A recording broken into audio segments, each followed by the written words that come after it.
네, 간밤에 나온 글로벌 이슈들 콕 짚어드리는 시간입니다. 오늘은 어떤 키워드가 주목받았을지 함께 보겠습니다. 네, 오늘 나온 6가지 키워드고요. 여기서 살펴볼 오늘의 이슈들은요. FOMC 그리고 원자력 이 2가지 키워드 함께 보시겠습니다. 네, 올해 미국 연준이 더 빨리 그리고 더 큰 폭으로 기준금리를 인상할 수 있다는 전망이 나왔습니다. FOMC에서 금리를 결정해왔죠. 주목할 대목은 올해 표결권을 새롭게 행사하게 되는 4명 중 3명이 무려 매파라는 점입니다. 특히 캔자스시티 여는 총재는 연준 내에서도 가장 강경한 매파 성향이라는 평가를 받고 있습니다. 외신에 따르면 과거 FOMC 표결에서 그는 절반 이상 반대표를 던졌다고 밝혀졌습니다. 그리고 세인트루이스 여는 총재 역시 매파죠. 변이로 불확실성이 지속되던 지난해에도 연준이 공격적인 채권 매입 정책을 철회해야 한다고 주장했던 분입니다. 이 외에도 클리블랜드 여는 총재가 있는데요. 팬데믹 초기엔 또 연준 내에서 유일하게 금리 인하에 반대한 전력이 있습니다. 지난해 12월 FOMC 회의 이후 올해 3차례 금리 인상을 예상했었죠.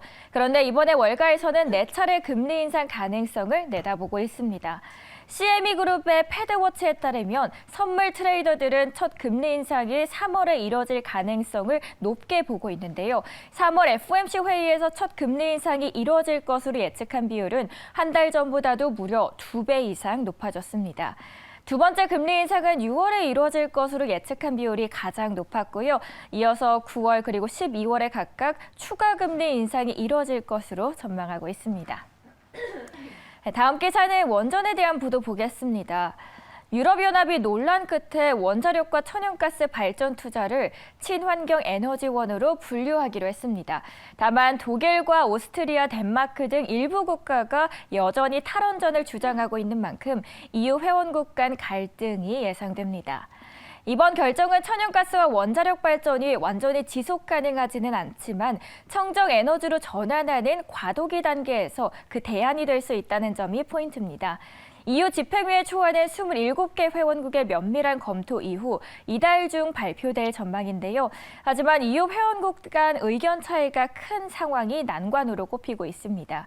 원전의 환경에 부정적인 영향을 미칠 수 있기 때문에 이를 지속 가능한 친환경으로 분류할 수 있을지를 두고 계속해서 논란이 벌어져 왔죠.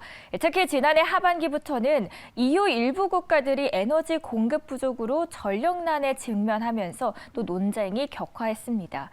EU 회원국 중 프랑스와 폴란드 등은 전력 생산의 70%를 원전에 기대고 있습니다.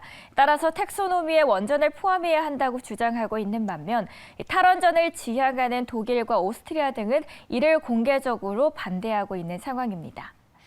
잠든 사이에 나온 따끈한 외신이었고요. 시장에 미치는 핫한 키워드 만나보셨습니다.